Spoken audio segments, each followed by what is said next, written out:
আসসালামু আলাইকুম প্রিয় বন্ধুরা, আজকে আমের জুস তৈরি করব। আর সেটাই যে আমগুলো আগে ছুলে রেখেছি সুন্দর করে। প্রিয় বন্ধুরা, আম কিন্তু ছোলা শেষ হয়ে গেছে।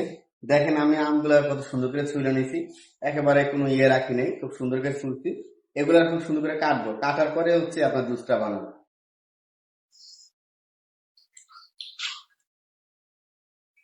কি পরিমাণ চুকা বলার বাইরে। বীজগুলা সুন্দর করে ফালাই দিতে হবে। বীজ থাকলে আপনার জুসটা ভালো হবে না। এইভাবে ছোট ছোট করে সবগুলো আমরে আমি কাইটা নিব জুসের জন্য। এই যে সুন্দর কিভাবে কাইটা নিব। প্রিয় বন্ধুরা, আমগুলো আমার কাটা হয়ে গেছে আর সুন্দর করে আমি খুব ছোট ছোট করে কাটছি। এখানে দেখাও একটু। সবগুলো আম আমি এখন ব্লান্ডারে নিব ব্লান্ডার করার জন্য। সব দিই। আর এটার সাথে 2টা কাঁচামরিচ দিব। এই পরিমাণ ধনিয়া পাতা দিয়ে দিতেছি, সবগুলো ধনিয়া পাতা দিব এখানে। সবগুলা ধনিয়া পাতা দিলাম। জিরার গুঁড়া দিয়ে দিলাম।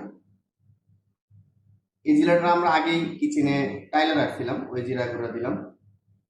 এখন দিচ্ছি বিট লবণ। এবার চিনি দেওয়ার পালা।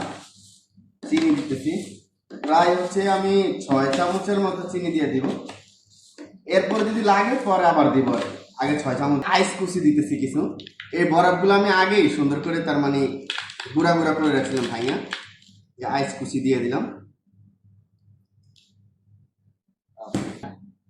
এবার কিছু পানি দিয়ে দিতেছি ব্লান্ডার করার আগে। পানি বেশি দেওয়া যাবে না। এবার ব্লান্ডার করার পালা। ব্লান্ডারের লোড দিতেছে, আস্তে আস্তে ব্লান্ডার হয়ে দিচ্ছে, পুরোটাই মেশ হয়ে যাবে। আর আপনাদেরকে দেখাবো কি পরিমাণ মজা বলার বাইরে। এখন কিরকম হয়েছে টেস্ট, এটা একটু দেখার পালা। একটু অল্প করে দেখি।